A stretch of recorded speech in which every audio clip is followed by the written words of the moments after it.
So that's the basic thesis. So let's take a step back and look at major innovations in the last 100 years, okay? Anything ranging from antibiotics to internet or ARPANET, Walkman, CDs, lasers, all of these R&D innovations, they actually came out of large research institutions.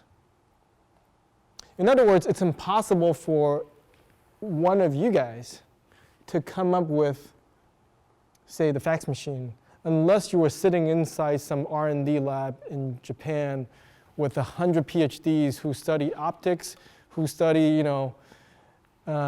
mechanical design. You can't, it's impossible, right? Last 100 years.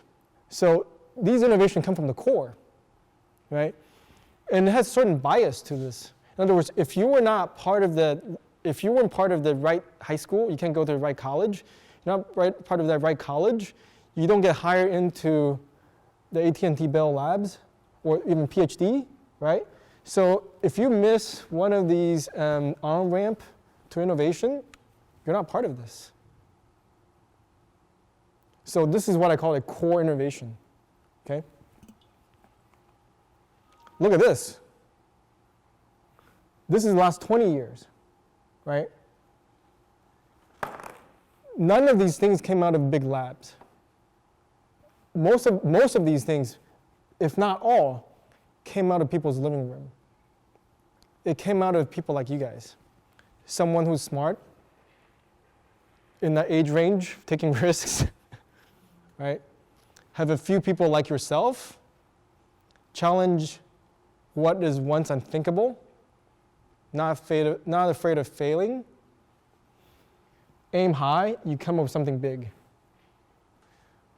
Obviously, for every logo up there, there's probably like 10,000 that didn't work out, right? But at least it's possible. Each one of these, you don't need 100 PhDs working with you to invent, right?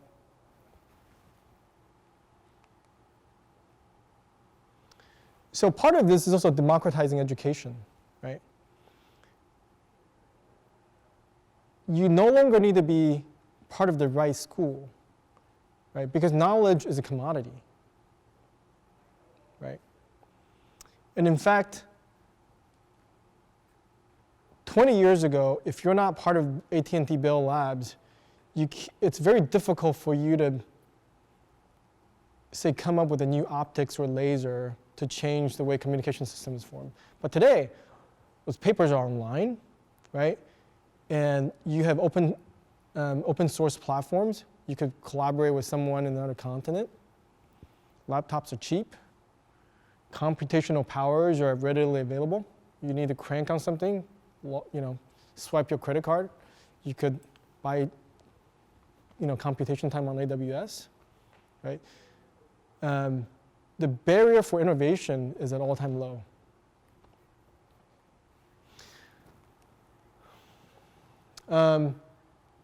Let's also switch gear to talk about just consumerization, consumer in general, right? You notice all of the big venture-backed names have some sort of consumer related to it, right? You look at Google, you look at Facebook, Skype, Baidu. And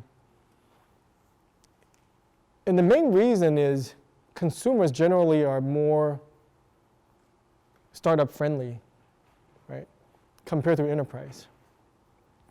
But the challenge is consumer is also the space is also highly, highly competitive, right? In fact, that's one of the biggest pitfalls. It looks so easy, everybody wants to get in, and suddenly you have 50 copycats, right?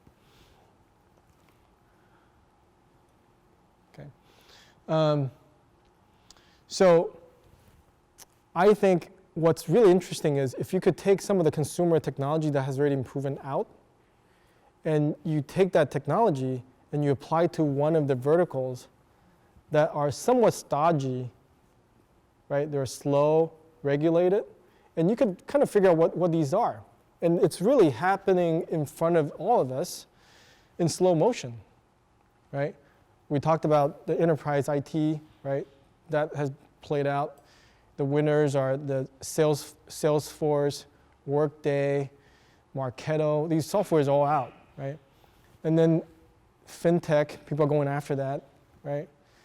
Industrial, right? These are all somewhat regulated. They move a little bit slower, right? And that's why I think education is interesting, right? A lot of the same philosophy, right? Innovation is happening, and it's already been proven out in the consumer space. Let's take it to the education space. I think we already talked about this. These are the companies that became successful. But it's been pretty slow, right? So the top, you have all these consumer names that have done well. And some of the bottom, you start seeing some companies in the education space, either whether you flip the classroom or the MOOC model, right? People are making changes, okay? The other good news for all of you is that you could pick up any sort of article. You'll find there's no shortage of consumer technologies you can take to apply to these sectors, right? So if you think education is interesting, it needs to be revamped, just go through this Gartner hype curve, right, and see what can be applied. Right, you can see AR, NFC, blockchain, everything is up there. There's no shortage of buzzwords and new technology.